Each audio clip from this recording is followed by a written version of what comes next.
Saa 1 jioni saa za Afrika ya Mashariki, Kenya, Uganda na Tanzania. Karibu kwenye taarifa kamili. Mimi wako Andrin Kilemi, mwenzangu pembeni kwenye lugha ishara ni Catherine Simaloi.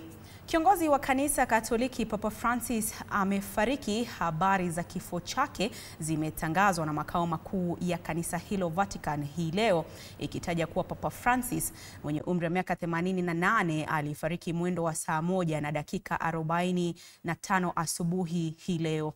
Kanisa Katoliki sasa linaingia katika kipindi cha maombolezi, huku makardinali wakijiandaa kumchagua mrithi wake. Sheila Chelangat na taarifa hiyo kikamilifu. Domenica delle Palme.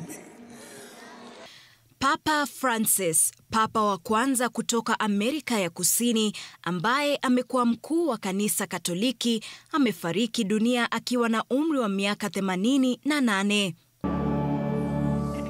Vatican ilitangaza mapema Jumatatu kupitia Kardinali Kevin Farrell kwamba Baba Mtakatifu alifariki saa 1 asubuhi katika makazi yake ya Casa Santa Marta nchini Vatican Jumatatu hii, ambayo ina umuhimu mkubwa kwa Wakristo kote ulimwenguni.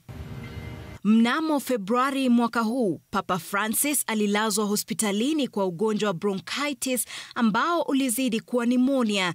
Baada ya siku 38 hospitalini, alirudi Vatican kupata nafuu, lakini alibaki dhaifu. Licha ya changamoto zake za kiafya, alijitokeza hadharani kwa ufupi katika uwanja wa St. Peter's Square wiki chache tu kabla ya kifo chake, akiwatia moyo wengi kwa moyo wake wa kustahimili. Aprili mwaka 2024, hayati Papa Francis aliidhinisha toleo jipya la kitabu kwa ajili ya ibada za mazishi za Papa, ambalo litaongoza misa ya mazishi ambayo bado haijatangazwa. Kulingana na Askofu Mkuu Diego Ravelli, msimamizi wa ibada za kitume, hayati Baba Mtakatifu Francis aliomba ibada ya mazishi irahisishwe na kujikita katika kueleza imani ya kanisa katika kufufuka kwa Kristo. Papa Francis alizaliwa kama Jorge Mario Bergoglio Bueno Aires nchini Argentina na kuchaguliwa kuwa mkuu wa kanisa ya Katoliki mwaka 2013. Aliwashangaza wengi kwa mtazamo wake wa unyenyekevu alipokataa mila za upapa za awali, akichagua kuishi kwa urahisi na kuzingatia watu waliotengwa na wale maskini. Taratibu za maziko yake zilizotayarishwa kwa matakwa yake mwenyewe zitaangazia usahili na imani katika ufufuko, ikionyesha maisha yake kama mtumishi na mfuasi mnyenyekevu wa Kristo.